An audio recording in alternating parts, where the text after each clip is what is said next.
Hello students, क्या हाल है आपके? अच्छा, बढ़िया है। चलो, देखो, मुझे भी काफ़ी खुशी हो रही है कि यहाँ की ऑनलाइन क्लासेस चल रही हैं। मैं दोनों स्कूल के संचालक मैम जी का शुक्रिया करता हूँ। आपके बारे में हम और वे सभी बहुत सोचते हैं, प्लानिंग बनती रहती है।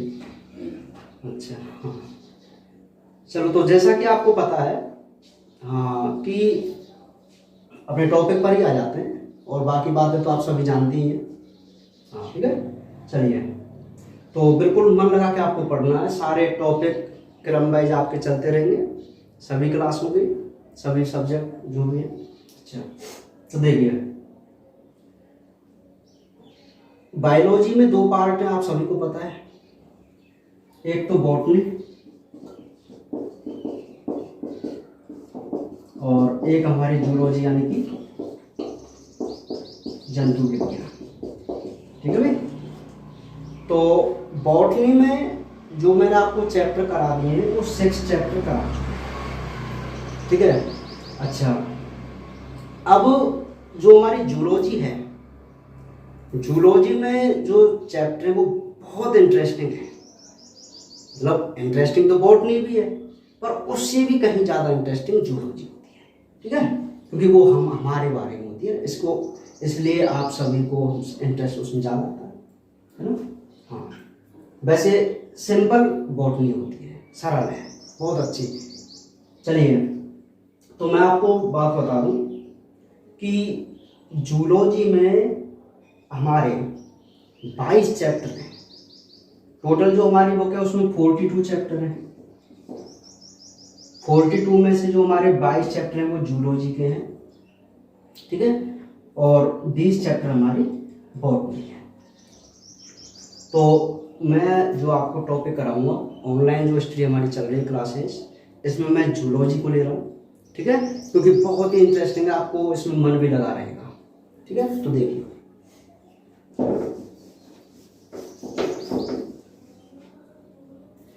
अच्छा, जूलॉजी में जो हमारी फर्स्ट यूनिट है, क्योंकि आपको पता ही है कि बायोलॉजी में इस बार यूनिट वाइज सिस्टम है और अंक निर्धारण भी यूनिट के अकॉर्डिंग ही है। ठीक है, तो जो हमारी फर्स्ट यूनिट है वो 7 नंबर की है, 7 मार्क। और ये जो 7 मार्क है ना, ये बहुत ही आसान है। क्यों आसान है? क्योंकि 4 नंबर का जो लॉन्ग टाइप इसमें से क्वेश्चन आता है वो वही आएगा जो हम बताएंगे, फिक्स है। ठीक है, चलिए देखिए फिर। अच्छा, अपने फिर टॉपिक की स्टार्टिंग करते हैं। आप ऐसा भी कर सकते हैं कि जैसे कोई बात आपको समझ में नहीं आए तो आप कमेंट में उसको लिख सकते हैं कि सर इसका और क्या मतलब होता है मेरी समझ में। ठीक है, हाँ, वैसे तो होगा नहीं ऐसा, आप सभी जानते हैं, दोबारा तो आप पूछ ही नहीं सकते हैं। चलिए देखिए, तो सबसे पहले हम बात करते हैं, अपना जो जूलॉजी स्टार्ट है वो अपने 21वें पार्ट से है और 21 जो चैप्टर है वो हमारा अध्यावरणीय तंत्र है, इंटीग्यूमेंट्री सिस्टम, यानी कि स्किन के बारे में, त्वचा के बारे में। वो अब नॉर्मल है, कोई ज़्यादा बड़ी बात नहीं है, छोटा सा टॉपिक है, एक दिन का नोट्सों का ये, कोई ज़्यादा बड़ा नहीं है।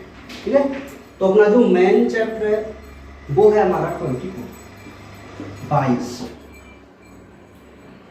ये जो 22 पार्ट है वो डाइजेस्टिव सिस्टम है, पाचन तंत्र। अच्छा, इससे पहले मैं आपको एक बात क्लियर कर दूं कि ह्यूमन फिजियोलॉजी, ये जो हमारी फर्स्ट यूनिट है ना जूलॉजी की, वो है ह्यूमन फिजियोलॉजी। ह्यूमन फिजियोलॉजी में हम अपने जितने भी तंत्र होते हैं, सिस्टम जो होते हैं बॉडी के, उनके बारे में ही बात करेंगे। तो उनमें से हमारा एक तंत्र है डाइजेस्टिव सिस्टम, यानी कि पाचन तंत्र।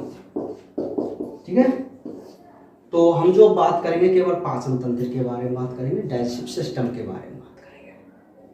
तो अच्छा, जब हम बात पाचन तंत्र की ही कर रहे हैं तुमको तो पता तो होना चाहिए कि भाई आखिर ये पाचन तंत्र होता क्या है, क्यों जरूरी है पाचन तंत्र।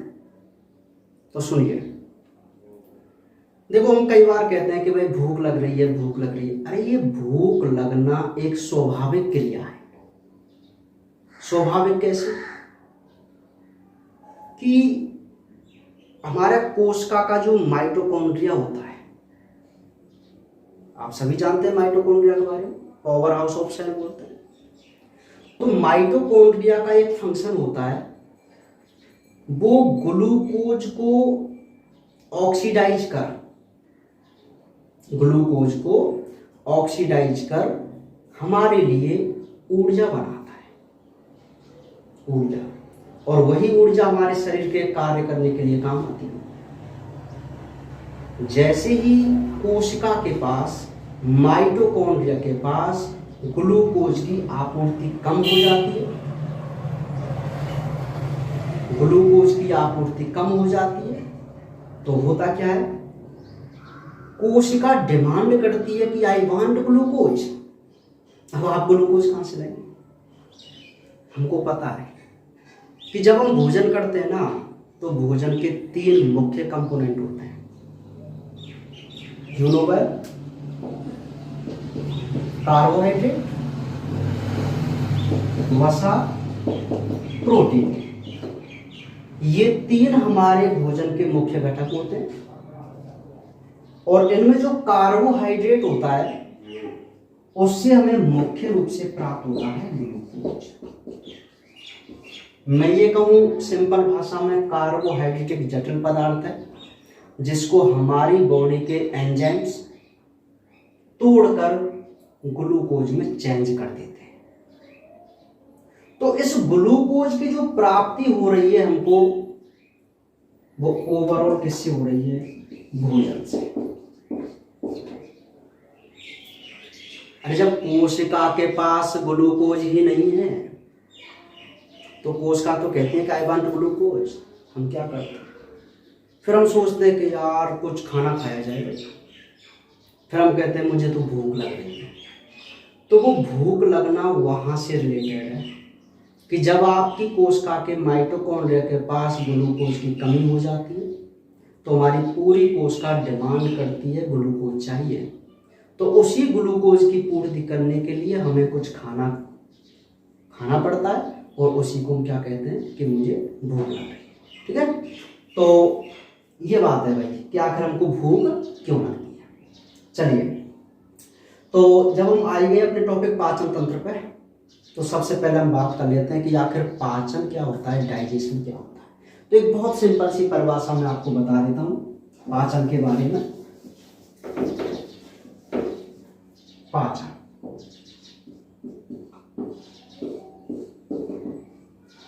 बहुत सिंपल सी परिभाषा होती है कि भोजन के जटिल पदार्थों को, भोजन के जटिल पदार्थों को जल अपघटनी एंजाइमों द्वारा सरल पदार्थों में परिवर्तित करना ही क्या कहलाता है?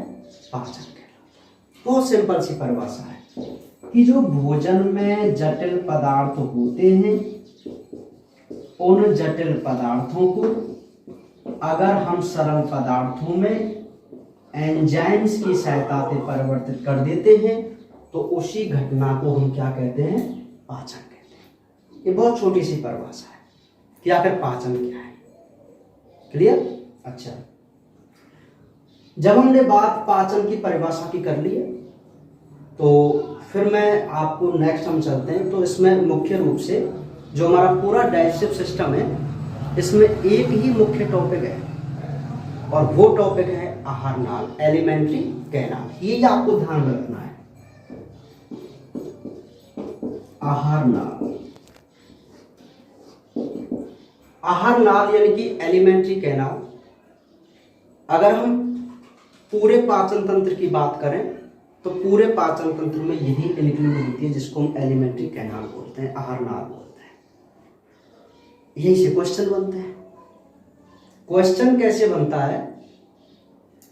मतलब जो हमारा ये टॉपिक है पाचन तंत्र वाला, इस बार बोर्ड एग्जाम में 100% क्वेश्चन है पाचन तंत्र से, बिल्कुल लिख लेना इसको, ठीक है।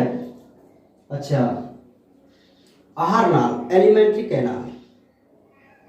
क्या है एलिमेंट्री कैनाल? मुख से लेकर गुदा मार्ग तक एक लंबी नली फैली हुई होती है जिसको हम आहार नाल कहते हैं। पूरी नाल को आहार नाल बोलते हैं, जो मुख से प्रारंभ होकर गुदा मार्ग तक जाती है। अच्छा, मैं आपको बात एक यहां पर बहुत अच्छी क्लियर कर देता हूं कि आहार नाल की जो लंबाई होती है वो कई बार कंपटीशन एग्जाम में पूछ ली जाती है। नीट एग्जाम है, जो भी है, अपने आरपीएससी है, लगभग पूछा जाता है ये क्वेश्चन कि आहार नाल की लंबाई क्या होती है, कितनी होती है। तो देखिए, आरबीएससी बोर्ड ने आहार नाल की जो लंबाई है वो जीवित अवस्था में 4.5 मीटर, जीवित अवस्था में, और मृत अवस्था में इसका शिथिलन होने के कारण इसको 8 से 10 मीटर माना गया है। 7 से 8 मीटर भी आप मान सकते हैं, आरबीएससी तो इतना ही मानती है, 7 से 8 मीटर, और 4.5 मीटर जीवित अवस्था मानती है। लेकिन आपको एक ही बात याद रखनी है कि आहार नाल की जो लंबाई होती है वो 8 से 10 मीटर होती है। 8 से 10, ये एनसीईआरटी बेस्ड क्वेश्चन है। 8 से 10 मीटर एलिमेंट्री कैनाल की क्या होती है, लंबाई होती है।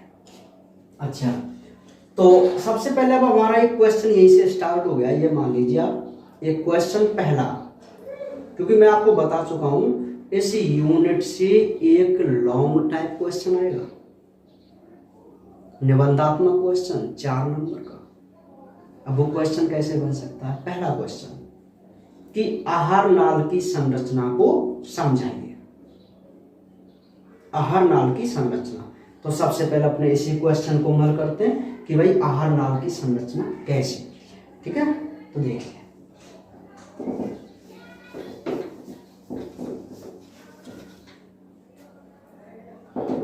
आहार नाल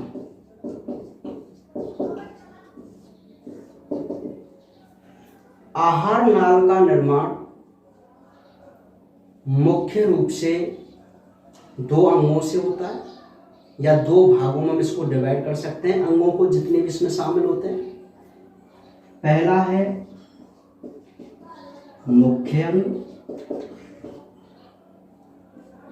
और दूसरा है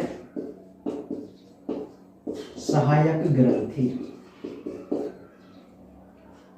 विशेषकर आपको याद रखना है कि जब भी हम आहार नाल की संरचना की बात करेंगे तो इसमें 2 प्रकार के अंग भाग लेते हैं, एक तो मुख्य अंग और एक सहायक ग्रंथि। बात अगर हम मुख्य अंग की करें तो मुख्य अंग कुछ इस प्रकार है, वो आप देख सकते हैं। सबसे पहला आता है मुख, या इसको मुख गुहिका भी कह सकते हैं। नेक्स्ट होता है ग्रसनी, ग्रसिका, आमाशय, छोटी आंग, बड़ी आंग, मलाशय और गुदा। ये जितने भी अंग हैं वो हमारे मुख्य अंग हैं जो एलिमेंट्री कैनाल का निर्माण करते हैं, या मैं कहूं पाचन तंत्र का निर्माण करते हैं। और जो हमारी मुख्य सहायक ग्रंथियां हैं वो 3 होती हैं। सबसे पहले मोस्ट वन लाल ग्रंथि, यकृत ग्रंथि, और थर्ड वन होती है हमारी अग्नाशय ग्रंथि। क्लियर? एक बार इनको देख लेते हैं। मैं आपको सबसे पहले बताऊं कि हो सकता है वो एक छोटा सा क्वेश्चन पूछ ले आपसे कि आहार नाल का निर्धारण करने वाले अंगों को नाम लिखिए, क्रम से अंगों के नाम लिखिए। क्रम भी वो आपसे पूछ लेता है तो मैं आपको बता दूं क्रम कैसे होता है। देखिए सबसे पहले जो हम बात करेंगे कि हमारी जो एलिमेंट्री कैनाल होती है वो उसमें मुख्य अंग और सहायक ग्रंथियां भाग लेती हैं। मुख्य अंग की अगर हम बात करें तो सबसे पहले हमारा मुख और ये मुख गुहिका, ठीक है। तो आप अभी जो मैं डायग्राम जब बनाऊंगा तो उसमें पूरी आपको क्लियर कर दूंगा कौन सा अंग कहाँ पे होता है। तो ये सारे क्रम वाइज अंग हैं। सबसे पहले मुख है, फिर मुख गुहिका होती है, उसके बाद हमारी ग्रसनी आती है, फिर ग्रसिका, फिर आमाशय, छोटी आंत, बड़ी आंत, मलाशय और गुदा। ये तो है हमारे मुख्य अंग। भाई ग्रंथि और अंग में तो बहुत डिफरेंट है। ये तो अंग है, ये ग्रंथि है ना। तो ये तो हमारे अंग हो गए। और हमारे 3 ग्रंथि जैसे लाल ग्रंथि है, यकृत ग्रंथि है और अग्नाशय ग्रंथि है, ठीक है। तो ये हमारी बहुत छोटी सी बात हुई है अभी, क्योंकि हम चल रहे हैं आहार नाल की संरचना पे। तो आहार नाल की संरचना के बारे में जब भी क्वेश्चन आएगा तो सबसे पहले हम यही लिखेंगे कि आहार नाल का निर्माण 2 अंगों से होता है, मुख्य अंग और सहायक ग्रंथि, ठीक है। अच्छा, मुख्य अंग में हमारे अंग आ जाएंगे और सहायक ग्रंथि में हमारी 3 ग्रंथि। बहुत छोटी सी बात है, ठीक है। तो अच्छा, क्रम से अब मैं आपको यही एक बात बता देता हूं कि बोर्ड एग्जाम में आपके सीनियर कई बार मैं उनको बताता भी रहता था, देखो आपको हमेशा एक टीचर की बात पर विश्वास करना चाहिए, ठीक है। क्योंकि हम जो आपको बात बताएंगे वो आपके भले के लिए बताते हैं। तो मैं आपको फिर एक बात बता रहा हूं आपको भी, बायोलॉजी में जो लॉन्ग टाइप क्वेश्चन आता है ना वो टुकड़ों में आता है, ना कि पूरा क्वेश्चन। पूरा क्वेश्चन मतलब ऐसे नहीं आएगा आपको कभी भी कि आहार नाल की संरचना को समझाइए, आप डर जाए यार इतना बड़ा क्वेश्चन हम कैसे करेंगे वहां पर। नहीं, क्वेश्चन अरे भाई आहार नाल की संरचना तो एक टॉपिक हो गया, अब इस टॉपिक के अंदर कुछ सब टॉपिक भी तो इंक्लूड है। संरचना देख रहे हैं हम, उसने एक बहुत छोटा सा क्वेश्चन दे दिया, भाई लॉन्ग टाइप क्वेश्चन बना दिया उसने और 2 टुकड़े कर दिए। आपसे पूछ लिया कि आमाशय की संरचना को समझाइए और सेकंड क्वेश्चन में ही पूछ लिया कि आमाशय में भोजन के पाचन को समझाइए या छोटी आंत में भोजन के पाचन को समझाइए, कुछ भी पूछ सकता है। इसके 2 टॉपिक हैं। देखो, एक तो संरचना है, भाई मैं आपको एक बात फिर क्लियर कर देता हूं, एनाटॉमी और फिजियोलॉजी 2 चीज होती है। एनाटॉमी का मतलब होता है कि जब आप उसकी स्ट्रक्चर के बारे में बात कर रहे हैं, और फिजियोलॉजी का मतलब होता है जब आप उसकी क्रियाविधि मैकेनिज्म के बारे में बात कर रहे हैं, ठीक है। तो आमाशय की संरचना है तो वो उसकी एनाटॉमी है, और अगर वो आपसे ये पूछ लेता है कि आमाशय में भोजन का पाचन कैसे होता है तो वो आमाशय की फिजियोलॉजी है। बस छोटी सी बात है, ठीक है। तो क्वेश्चन बिल्कुल इसी प्रकार से ही बनेगा। आपसे पूछ लिया छोटी आंत की संरचना को समझाइए या छोटी आंत में पाचन को समझाइए, बस बिल्कुल इसी प्रकार से क्वेश्चन आपको बनाएगा। लेकिन आपको याद तो पूरा ही करना पड़ेगा ना, ऐसे थोड़ी है कि आप केवल इसी को याद कर लें और बस कुछ नहीं करें। समझ रहे हो ना मेरी बात को, मैं क्या कहना चाह रहा हूँ, ठीक है। आगे बढ़ रहे हैं, चलो। तो सबसे पहले तो ये बात हो गई कि भाई हमारी आहार नाल में ये अंग भाग लेते हैं।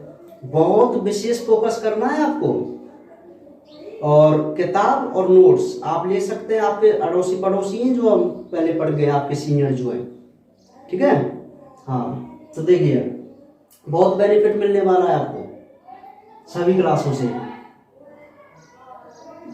तो जब ये अंग हो गए तो सबसे पहले हम उनकी संरचना के बारे में बात करना प्रारंभ कर देते हैं, ठीक है।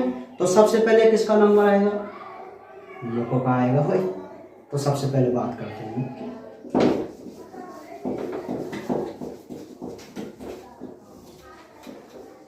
मुख, माउथ। देखिए मुख या मुख गुहिका हम दोनों को एक साथ ले सकते हैं, हालांकि अलग अलग होते हैं। ठीक है, दोनों को एक साथ ले लें तो कोई दिक्कत नहीं है। चलिए सुनिए, तो क्या होता है मुख? मुख एक अनुप्रस्थ दरार होती है। अनुप्रस्थ, देखो ये अनुप्रस्थ ही तो है, और क्या है? इस प्रकार की लाइनिंग नहीं होती है क्या? तो बस यही बात है, मुख एक अनुप्रस्थ दरार के रूप में होता है जो ऊपरी और निचले ओष्ठों द्वारा घिरा रहता है, वही मुख है बस। और कोई डेफिनेशन नहीं है मुख की। मुख की यही डेफिनेशन है कि मुख एक अनुप्रस्थ दरार के रूप में होता है जो ऊपरी और निचले ओष्ठों द्वारा घिरा रहता है। और कहाँ खुलता है? वक्कल कैविटी, मुख गुहा। देखो ये जो ओष्ठ है ये हमारा मुख है, अगर मैं जैसे इसको खोलता हूं ना तो वो हमारी वक्कल कैविटी है। ये पूरी वक्कल कैविटी है, ठीक है। अच्छा, तो मुख जो होता है एक अनुप्रस्थ दरार है जो ओष्ठों द्वारा घिरा रहता है और खुलता कहाँ है? मुख गुहा में। मुख गुहा, ये जो हमारी वक्कल कैविटी होती है ये वाली, ये इसमें क्या होता है? दो पैलेट होते हैं तालु, एक कठोर तालु और एक सॉफ्ट तालु, ठीक है। यहां पर होते हैं ऊपर कठोर तालु और सॉफ्ट तालु, दोनों तालु होते हैं, ठीक है। बाकी आपको ज्यादा कुछ नहीं लिखना है, इसमें बहुत नॉर्मल है, ठीक है। कि मुख एक अनुप्रस्थ दरार के रूप में होता है जो दो ओष्ठों द्वारा घिरा रहता है, मुख गुहा में खुलता है। मुख गुहा में क्या होता है भैया? मुख गुहा में ऊपर की तरफ तालु होते हैं, ठीक है। और मुख गुहा में, मुख गुहा के अधर तल में यानी कि नीचे की साइड में एक लचीली जिह्वा होती है, जीभ होती है। और यहीं से मैं आपको एक क्वेश्चन बता देता हूं, सुनिए। मान लीजिए ये हमारा माउथ है, बकल कैविटी है, तो बकल कैविटी की जो अधर भाग होता है ना, यहाँ पर हमारी क्या होती है? जिह्वा होती है, जीभ। तो कई बार क्वेश्चन आ जाता है कि जिह्वा किस संरचना के द्वारा, जिह्वा किस संरचना के द्वारा मुख गुहा की अधर सतह से जुड़ी हुई रहती है? तो मैं आपको बता दूं, ये जो संरचना होती है वो फ्रेनुलम होती है। फ्रेनुलम, आप जब भी कभी अपने शीशे में अपनी जीभ को देखते हैं तो आपको एक ब्लूइश कलर, नीले कलर की एक यहाँ संरचना दिखाई देती है नीचे, तो समझ लेना वह फ्रेनुलम है जिस संरचना के द्वारा आपकी जीभ जुड़ी हुई है, ठीक है। तो बस, और जीभ का क्या काम होता है? क्या काम होता है जीभ का? अरे जो हमारी जिह्वा होती है ना, उस पर टेस्ट बड होते हैं, स्वादांकुर, जो में स्वाद का अनुभव कराते हैं, खट्टा मीठा कड़वा नमकीन, ठीक है। खट्टा मीठा कड़वा नमकीन। मैं अगले डायग्राम में आपको बताऊंगा कि जीभ के किस भाग पर कौन से टेस्ट बड हैं, ठीक है। बाकी अभी आपको ज्यादा नहीं करना है जीभ के बारे में। तो आप मुख में लिख सकते हैं ना आराम से, कोई दिक्कत नहीं है। अरे 2-3 पॉइंट ही तो लिखनी है। मुख एक अनुप्रस्थ दरार के रूप में होता है जो दो ओष्ठों द्वारा घिरा रहता है, मुख गुहा में खुलता है, मुख गुहा के अधर सतह पर जिह्वा होती है, और क्या है? कुछ नहीं है, ठीक है। चलिए नेक्स्ट, इसके बाद हम बात करते हैं अपनी ग्रसनी के बारे में। ग्रसनी, जिसको हम फेरेंक्स बोलते हैं, इंग्लिश नाम भी आपके बहुत जरूर होते हैं। ग्रसनी को हम फेरेंक्स बोलते हैं, ठीक है। तो देखिए ग्रसनी में भी खास नहीं है। मुख गुहा के पीछे की ओर, मैं आपको बात बता दूं कि जो आप शीशे में कभी भी जब आप मुंह देखते हो तो आपको एक दीवार दिखाई देती है पीछे की तरफ, तो वही आपकी ग्रसनी है, वहीं से आपकी ग्रसनी स्टार्ट है, ठीक है। तो जो हमारी ग्रसनी होती है वो मुख गुहा के पीछे की ओर होती है, और ये 3 प्रकार की होती है ग्रसनी, मैं आपको बता दूं। देखिए, एक तो होती है मुख ग्रसनी, ओरोफेरेंक्स जिसको बोलते हैं। एक होती है नासा ग्रसनी जिसको नेसोफेरेंक्स कहते हैं, एक होती है कंठग्रसनी, जिसको हम लैरिंगोफैरिंक्स कहते हैं, लैरिंग्स फेरिंग्स कहते हैं। ठीक है, तो अपने 3 प्रकार की ग्रसनी होती है। अच्छा, ये क्यों होती है 3 प्रकार की? देख, एक चित्र के माध्यम से आप समझना। देखिए,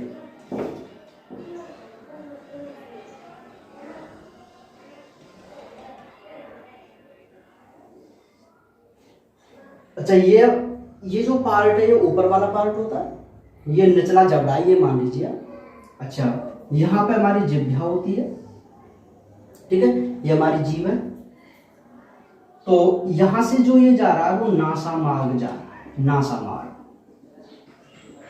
ये नासा मार्ग हो गया भाई। नासा मार्ग के नीचे ही तो हमारे ओष्ठ होते हैं। ये मुख वाला पार्ट है, ये जीभ है आपकी, ये नासा मार्ग है। अब मैंने आपको ये कहा था कि भाई ये तो बकल कैविटी है आपकी, ये तो बकल कैविटी हुई ना, मुख गुहा नहीं हुई क्या? तो देखिए, मैं ग्रसनी के टाइप बता रहा हूं आपको। फेरेंक्स 3 टाइप्स होती है। ये जो मुख ग्रसनी है, जो मुख के सीध में जो पार्ट है, और यहां पर आपने एक बहुत अच्छी संरचना देखी होगी, जिसको आप कई बार पकड़ने की कोशिश करते हैं लेकिन हाथ ही नहीं आता। पकड़ा है क्या कभी? है ना, नहीं आता ना हाथ। वो कौन है? उबूला। क्या है ये? उबूला है, उबूला। ठीक है, ये जो लटका हुआ रहता है इसको हम उबूला बोलते हैं। अच्छा, पीछे के, अच्छा, मुख के सीध में जो ये खाली पार्ट आपको दिखाई दे रहा है वो है आपकी मुख ग्रसनी, है ना। और नासा मार्ग से जो ये खाली पार्ट आपको दिखाई दे रहा है ये है आपकी नेसोफेरेंक्स, यानी कि नासा ग्रसनी। अरे तीसरी कौन सी है? कंठ ग्रसनी। कंठ कहां पर होता है? यहाँ पर ही तो होता है। तो ये वाला जो पार्ट है वो कौन है? कंठ ग्रसनी वाला है। क्लियर आ गई मेरी बात समझ में आपको? जो हमारी ग्रसनी होती है उसके 3 टाइप होते हैं। एक तो मुख ग्रसनी, एक नासा ग्रसनी और एक कंठ ग्रसनी। तो ये हमारी 3 क्या होती हैं? ग्रसनी होती है। क्लियर है? अच्छा, तो हमने एक ग्रसनी जो होती है, इसमें आपको एक शब्द लिखना पड़ेगा कि जो ग्रसनी में यूस्टेचियन नलिकाओं के छिद्र खुलते हैं। यूस्टेचियन नलिका या यूस्टेकी नलिका आप उनको कह सकते हैं, यूस्टेकी। ये हमारी ग्रसनी है।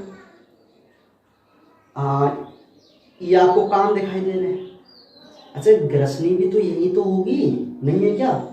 तो कानों से चलकर, दोनों कानों से चलकर एक नली आती है, जिस नली को हम यूस्टेचियन नली कहते हैं। क्या काम है भाई यूस्टेचियन नली का? सुनिए, यूस्टेचियन नलिका का एक बहुत इंपॉर्टेंट रोल होता है। वो क्या करती है कि कान के पर्दे को हाई साउंड से बचाती है, सुरक्षा करती है कान के पर्दे की, समान दाब बनाए रखती है वायु का या साउंड के प्रेशर का। ठीक है, यूस्टेचियन नली कैसे? कि मान लीजिए आप कहीं पर खड़े हैं और एक बड़ा धमाका हुआ, तो जब भी धमाका होता है तो हमारा मुंह थोड़ा सा खुलता ही है। तो धमाके की जो साउंड होती है, धमाके की जो साउंड है वो हमारे ये कर्णकुहर से, कर्णकुहर बोलते हैं इसको, मैं आगे अगले चैप्टर में बताऊंगा आपको कर्णकुहर क्या होता है। तो इस कर्णकुहर से होकर जाती है अपने टिम्पैनिक मेम्ब्रेन, यानी कि कान के पर्दे के पास। तो जब भाई हाई साउंड इधर से जा रही है तो टिम्पैनिक मेम्ब्रेन यानी कि कान के पर्दे के रप्चर होने के चांस है। ठीक है, तो होता क्या है, क्योंकि यूस्टेचियन जो नलिका है उसके छिद्र कहाँ खुले हुए हैं? ग्रसनी में। तो जब कहीं धमाका होता है तो वो थोड़ी सी साउंड हमारे मुख मार्ग से होकर यूस्टेचियन नलिका के छिद्र से वापस जाएगी कि नहीं जाएगी? देखो, ये टिम्पैनिक मेम्ब्रेन यानी कि कान का पर्दा है। यूस्टेचियन नलिका कुछ इस प्रकार होती है। ये ग्रसनी खुली हुई है, मान लीजिए। इधर हाई प्रेशर की साउंड आ रही है जो कान के पर्दे पर टकराएगी, डायरेक्ट फ्रैक्चर हो सकता है। अगर आप कुछ प्रेशर का विपरीत यहां देते हैं ऐसे, तो बताइए इसकी प्रोटेक्शन होगी कि नहीं होगी? होगी ना। तो बस यही काम करती है यूस्टेचियन नलिका। क्लियर है?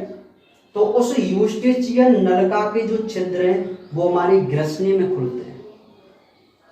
अरे प्रकृति ने हमको बहुत अद्भुत तरीके से बनाया है, ठीक है। अब आप देख ही रहे हैं कैसे कैसे बना है। चलिए, तो ये तो बात हुई हमारे किसके बारे में? ग्रसनी के बारे में। तो हमारे दो मुख्य अंग हो चुके हैं, एक तो मुख और एक ग्रसनी, ठीक है। अच्छा, तो आप स्पेशली मुख और ग्रसनी के बारे में ये लिख सकते हैं। अब इसके बाद आपको थोड़ा अलग चलना है, और वो अलग क्या चलना है कि हमारा एक टॉपिक है जिसको मुख में ही इंक्लूड करेंगे, और वो है हमारा दंत। स्पेशल टॉपिक है, इसलिए मैंने उसको यहाँ नहीं करा, ठीक है। क्योंकि अब हम ये मान लेते हैं कि हमारी मुख और ग्रसनी ये दो हमारे मुख्य अंग हैं। मुख में हमने छोटी सी बात कर ली, ग्रसनी में हमने बात कर ली कि भाई ग्रसनी क्या होती है। आपको पता था होना चाहिए भाई ग्रसनी आखिर क्या चीज़ है। इस चित्र के माध्यम से आप देख सकते हैं कि ग्रसनी क्या होती है, ठीक है। कितने टाइप होते हैं, कैसे कैसे डिवाइडेशन किया गया है ग्रसनी का, है ना। अच्छा, अब इससे आगे और हम बात करेंगे आखिर ग्रसनी कैसे आगे जाके खुलती है, ठीक है। उससे पहले एक मिनट जरा आप ध्यान देना।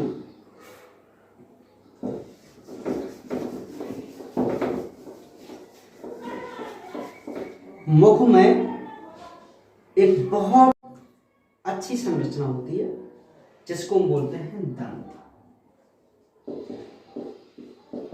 अगर ये नहीं है तो कुछ भी नहीं है, क्योंकि जब आप छोटे से थे तो ऐसे काट खाया कर जाते ना, आपको याद है क्या?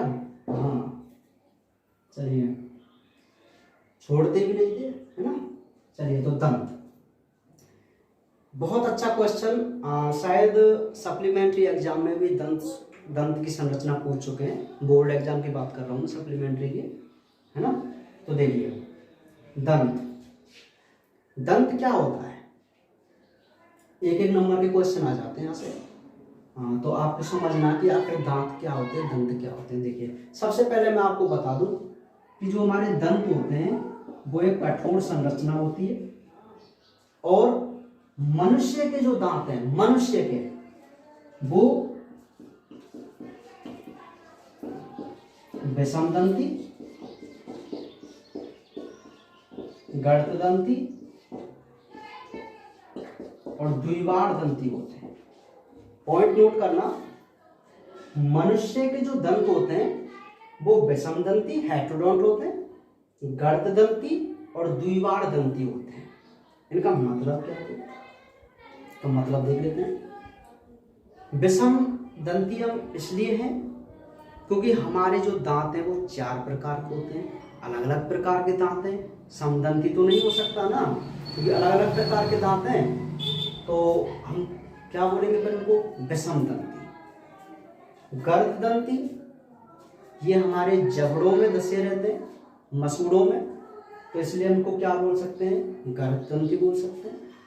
और ये तो आप जानते ही हैं कि मनुष्य के जीवन काल में 2 बार दांत आते हैं, इसलिए उनको हम क्या करते हैं? 2 बार दंती, ठीक है। अच्छा, क्लियर है बात? विषमदंती, गर्तदंती और द्विबार। तो ये मनुष्य के दांत इस प्रकार के होते हैं, आप इसको लिख सकते हैं। जब हम नोट्स लिखेंगे आप सारी चीज लिखेंगे वैसे। अच्छा, फिर एक बहुत छोटा सा क्वेश्चन आता है कि दंत सूत्र, ये 1 नंबर का क्वेश्चन आता है, आपको विशेष ध्यान देना है इस पर कि दंत सूत्र, कई बार वो आपसे पूछ लेता है, एग्जाम में भी आता है क्वेश्चन कि दंत सूत्र या दंत विन्यास को लिखिए। दंत विन्यास, तो देखिए क्या है दंत सूत्र। बहुत ही सिंपल है दंत सूत्र। वो क्या है? 21-23 मल्टीप्लाई 2 ICPN, ठीक है। तो ये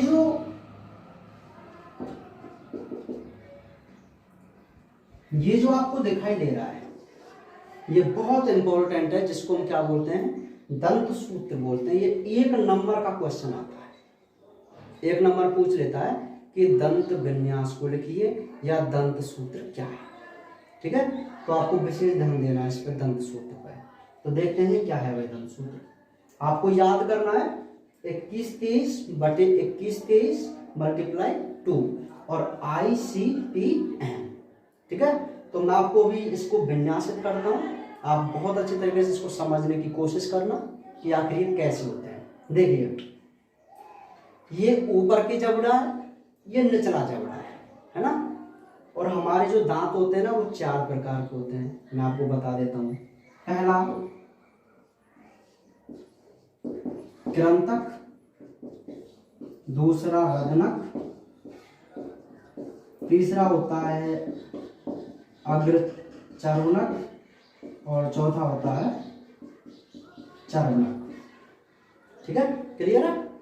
तो अपने जो दंत होते हैं वो 4 प्रकार के होते हैं, कृंतक, रदनक, अग्रचर्वनक और चर्वनक।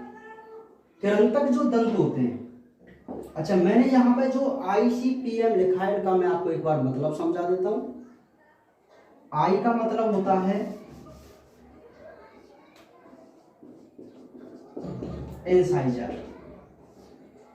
C का मतलब होता है कैनाइन, P का मतलब होता है प्रीमोलर और M का मतलब होता है मोलर। ठीक है, ये कुछ नहीं है, ये इन्हीं दांतों के इंग्लिश नाम है केवल।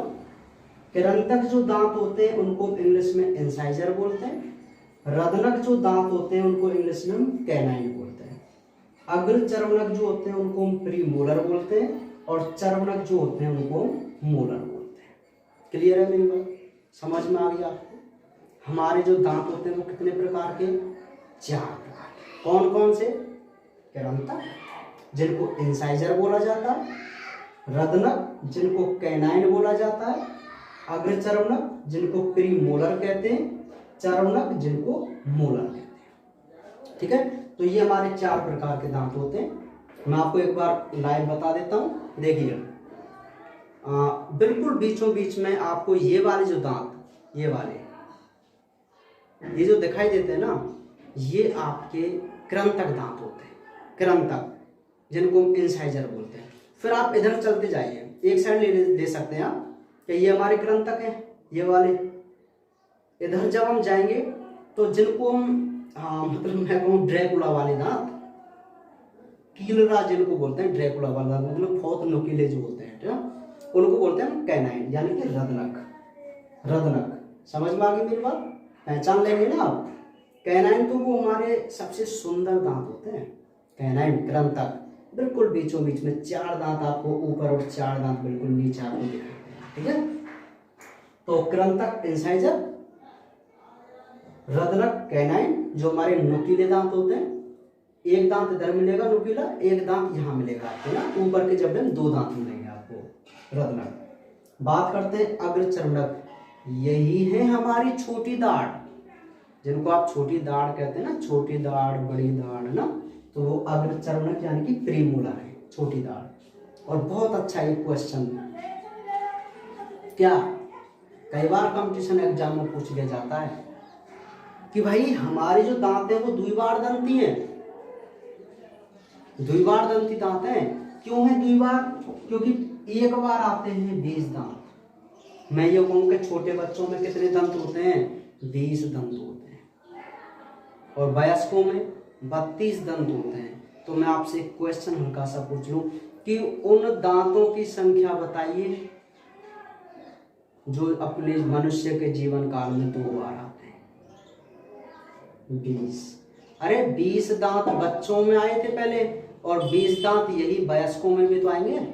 कई बार कंपटीशन एग्जाम में क्वेश्चन पूछ लिया गया है कि उन दांतों की संख्या बताइए जो मनुष्य के जीवन काल में 2 बार होते हैं। तो 20 दंत हैं जो मनुष्य के जीवन काल में 2 बार होते हैं, क्योंकि 12 दांत तो पहली बार ही आते हैं वयस्क में। ठीक है, और जो हमारे छोटे बच्चे होते हैं जिनके 20 दांत होते हैं, उनमें एक भी दंत प्रीमोलर नहीं होता। ये भी बहुत अच्छा क्वेश्चन है। कि छोटे बच्चों में कौन से दांत अनुपस्थित होते हैं, तो वो प्रीमोलर दंत, यानी कि मैं यूं कहूं कि छोटी दाढ़ नहीं होती छोटे बच्चों में। ठीक है, अच्छा, तो अपने फॉर्मूला की बात कर लेते हैं। ये आप समझ गए होंगे आईसीपीएम का क्या मतलब मैं बता रहा हूं। ये बिल्कुल क्रम वाइज दांत है अपने। आई का मतलब इंसाइजर कृंतक, सी का मतलब कैनाइन रद्नक, पी का मतलब प्रीमोलर अग्र चर्वणक और एम का मतलब मोलर यानी कि चर्वणक। क्लियर है, संख्या देख लेते हैं बस। देखिए सबसे पहले कृंतक दांतों की संख्या देखते हैं, तो 4, भाई 2 का गुणा करना है ना पूरे में, तो 2 गुणा 2 करेंगे तो कितना आएगा भाई, 4 आएगा ना ऊपर, और नीचे भी कितना आएगा 4। तो मैं अब यूं भी तो कह सकता हूं कि जो हमारे इंसाइजर यानी कि कृंतक दांत हैं वो ऊपर के जबड़े में भी 4 होते हैं और नीचे के जबड़े में भी कितने होते हैं, 4 होते हैं। ठीक है, ये कौन से दांतों की संख्या है, इंसाइजर की है। अच्छा, दूसरी है कैनाइन, 1 और 1 मतलब 2 और 2 हो गए ना, 2 और 2, तो 2 दंत कैनाइन ऊपर और 2 दंत नीचे। अब आप खुद देख सकते हैं 2 दांत होते नहीं होते ऊपर और नीचे, 2 और 2 दांत ना। अच्छा, अब तो समझ ही गए होंगे। प्रीमोलर 4 है ना, मोलर 6 और 6।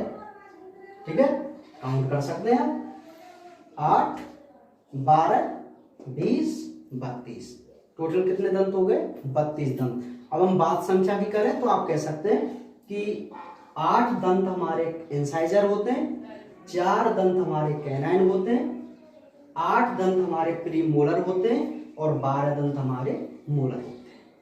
ठीक है, तो ये हमारा क्या है, दंत सूत्र है।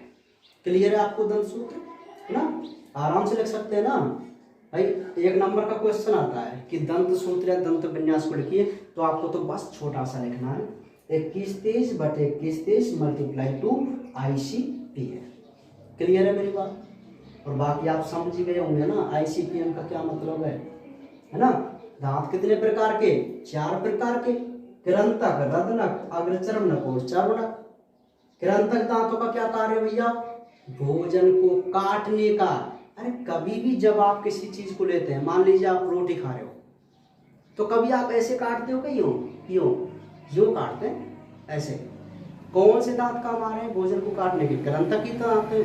तो फिर तो जो हमारे कृंतक दांत है उनका कार्य क्या होता है, भोजन को काटना। रद्नक, अरे ये तो है ही नुकीले, क्या करते हैं, चीर फाड़, तो चीर फाड़ करने का काम रद्नक का होता है।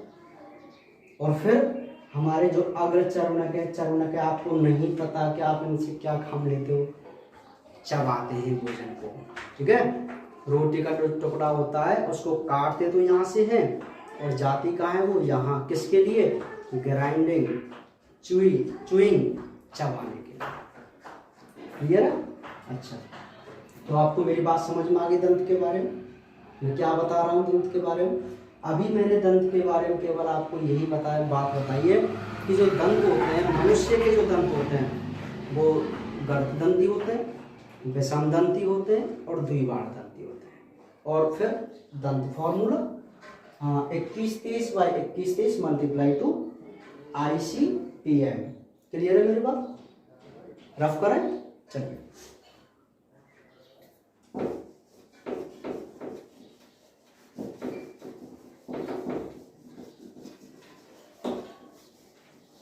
अच्छा, दंत सूत्र के बाद अब एक जो क्वेश्चन अपने बोर्ड एग्जाम में आ चुका है, उस क्वेश्चन की अगर हम बात करें तो मैं आपसे ये कहूँ दंत संरचना। दंत की संरचना देख लेते हैं भाई, दंत की संरचना कैसे होती है। तो सुनिए, आपको 3-4 पॉइंट इसमें ऐड करने हैं दंत संरचना में, वो कैसे कैसे देखें। सबसे पहले हम ये बोलेंगे कि दंत जो है एक कठोर संरचना होती है, दंत एक कठोर संरचना होती है। ठीक है, इसके 3 भाग होते हैं, दंत के 3 भाग होते हैं। अब ये संरचना चल रही है, अगर क्वेश्चन आ जाए, क्योंकि ये आ चुका है क्वेश्चन कि दंत की संरचना को समझाइए, तो आपको यहीं से लिखना स्टार्ट करना होगा कि भाई दंत एक कठोर संरचना होती है, इसके 3 भाग होते हैं। अब वो भाग कौन कौन से वो हम देख लेते हैं, ठीक है भाई। 3 भाग मैंने आपको बता दिए। पहला जो भाग होता है वो इसकी रूट होती है जड़, दूसरा जो भाग होता है वो है ग्रीवा, और तीसरा जो भाग होता है वो होता है शिखर, ठीक है। एक दंत की अगर मैं बात करूं तो दंत के 3 भाग होते हैं, मूल जिसको हम रूट कहते हैं, जड़ कहते हैं, ग्रीवा जिसको हम नेक कहते हैं, शिखर जिसको हम क्राउन कहते हैं, ठीक है। क्यों कई बार हम लोग इंग्लिश शब्द भी याद होने चाहिए। तो अगर मैं आप दंत की संरचना की बात करूं तो आपको बहुत अच्छे तरीके से बता देना है कि सर दंत एक कठोर संरचना होती है, दंत के 3 भाग होते हैं, पहला मूल, ग्रीवा और शिखर, ठीक है। अच्छा, फिर आप लिखेंगे कि सर कि दंत का वह भाग, भाई आपने बता तो दिए ये भाग, आपको बताना भी तो पड़ेगा ये क्या है, कहाँ रहते हैं। तो आप क्या बोलेंगे कि सर दंत का वह भाग, दंत का वह भाग जो गर्त में स्थित रहता है, दंत का वह भाग जो गर्त में स्थित रहता है उसे हम क्या कहते हैं, मूल कहते हैं, जड़ कहते हैं। अभी मैं आपको एक चित्र बनाऊंगा, उसमें बहुत अच्छे तरीके से बताऊंगा कि कौन सा पार्ट कहाँ होता है, ठीक है। दंत का वह भाग जो गर्त में स्थित रहता है उसे मूल कहते हैं, और दंत का सबसे ऊपरी भाग क्या कहलाता है, शिखर कहलाता है। दंत का ऊपरी भाग क्या कहलाता है, शिखर कहलाता है। और मूल और शिखर दोनों के बीच का भाग क्या कहलाएगा, ग्रीवा कहलाएगा। बहुत सिंपल सी बात है। आप बताओ इन 3 पॉइंटों को लिख सकते हैं, नहीं लिख सकते? आराम से लिख सकते हैं ना। कैसे लिखेंगे कि सर दंत एक कठोर संरचना होती है, दंत के 3 भाग होते हैं, वो भाग कौन कौन से, मूल, ग्रीवा और शिखर। जैसे हम बात कर रहे थे अपने दांत के बारे में, तो ये जो आपको डायग्राम दिखाई दे रहा है वो एक दांत का डायग्राम है, दंत बोलते हैं, ठीक है। चलिए एक बार फिर इसको देख लेते हैं दोबारा कि आखिर दंत की संरचना कैसी होती है, तो बहुत अच्छी तरीके से आपको समझना। देखिए सबसे पहले आप लिखेंगे कि सर जो दंत होता है वो एक कठोर संरचना होती है, वही कठोर होता है, कैल्शियम फॉस्फेट का बना हुआ होता है, और इस दंत के 3 भाग होते हैं, 3 भाग, जैसा कि आपको डायग्राम में क्लियर दिखाई दे रहा है कि दंत का सबसे ऊपरी भाग क्या कहलाता है, शिखर कहलाता है। दंत का सबसे निचला भाग जो गर्त में स्थित रहता है, यानी कि मसूड़ों में स्थित रहता है, उसको हम क्या कहते हैं, मूल कहते हैं, जड़ जिसको कहते हैं। और दोनों के बीच का भाग ये वाला, इसको हम ग्रीवा कहते हैं। क्लियर है? तो हमारे दंत के कितने भाग होते हैं, 3 भाग होते हैं, शिखर, ग्रीवा और मूल, ठीक है। फिर आपको नेक्स्ट लिखना है, मैं आपको कुछ पॉइंट नोट कर देता हूं। दंत के 3 भाग होते हैं, पहला है शिखर, सेकंड है ग्रीवा और थर्ड है मूल, ठीक है। फिर हम नेक्स्ट अगर हम बात करें तो आप ये बोलेंगे कि जो दंत होता है उसके बीचों बीच में, यह आपको दंत दिखाई दे रहा है, तो यहाँ बीचों बीच में एक कैविटी होती है, एक गुहा होती है, जिसको मज्जा गुहा यानी कि पल्प कैविटी बोलते हैं। दंत के बीचों बीच में एक कैविटी होती है जिसको हम क्या बोलते हैं, मज्जा गुहा बोलते हैं। इस मज्जा गुहा में क्या होता है, इसी स्थान पर हमारी जैसे रुधिर वाहिनी है, तंत्रिका तंतु है, ठीक है, और मुख्य दंत कोशिकाएं, 3 चीज यहाँ पर मुख्य रूप से पाई जाती हैं, रुधिर वाहिनी, तंत्रिका तंतु, रुधिर वाहिनी, तंत्रिका तंतु और दंत कोशिकाएं। क्लियर है? अच्छा, ये जो दंत कोशिकाएं होती हैं इसमें, यहाँ जो दंत कोशिकाएं होती हैं वो दंत कोशिकाएं क्या करती हैं, एक पदार्थ का स्रावन करती हैं जिस पदार्थ को हम डेंटिन कहते हैं। यही मुख्य पदार्थ है दंत का।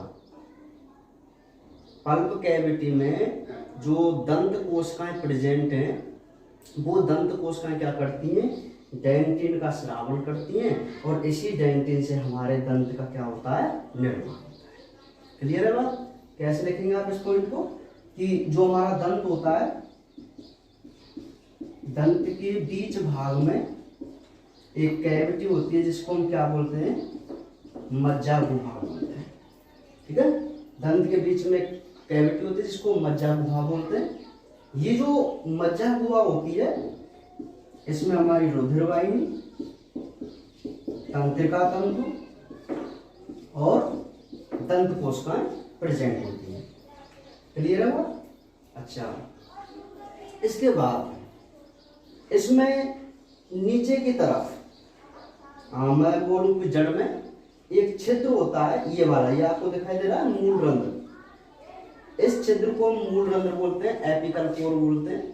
और जो हमारी रुधिर वाहिनियां हैं, तंत्रिका तंतु हैं, तो वो इसी भाग से अंदर की तरफ जाते हैं। जैसे ये आपको पल्प कैविटी थी जहाँ पर रुधिर वाहिनी वगैरह थी, तो ये जो रुधिर वाहिनी वगैरह थी वो कहाँ से निकल कर आ जाएगी, यहाँ से, इस छिद्र से, जिसको हम क्या बोलते हैं, मूल रंध्र बोलते हैं। क्लियर है? तो ये है हमारे दंत की संरचना। और इसमें ऊपर ऊपर आप जानते ही हैं एक भाग होता है जिसको हम इनेमल बोलते हैं, और ये हमारे शरीर का सबसे कठोर भाग होता है। कई बार एग्जाम में पूछ लिया जाता है कि हमारे शरीर का सबसे कठोर भाग कौन सा होता है, तो वो होता है इनेमल। क्लियर है? तो ये थी हमारे दंत की संरचना। और इसी के साथ आपके आहार नाल के दो टॉपिक, मतलब दो भाग, एक तो हमारा मुख और एक हमारी ग्रसनी, दोनों यहाँ पर क्लियर है। आज के लिए इतना ही, बाकी कल बात करेंगे।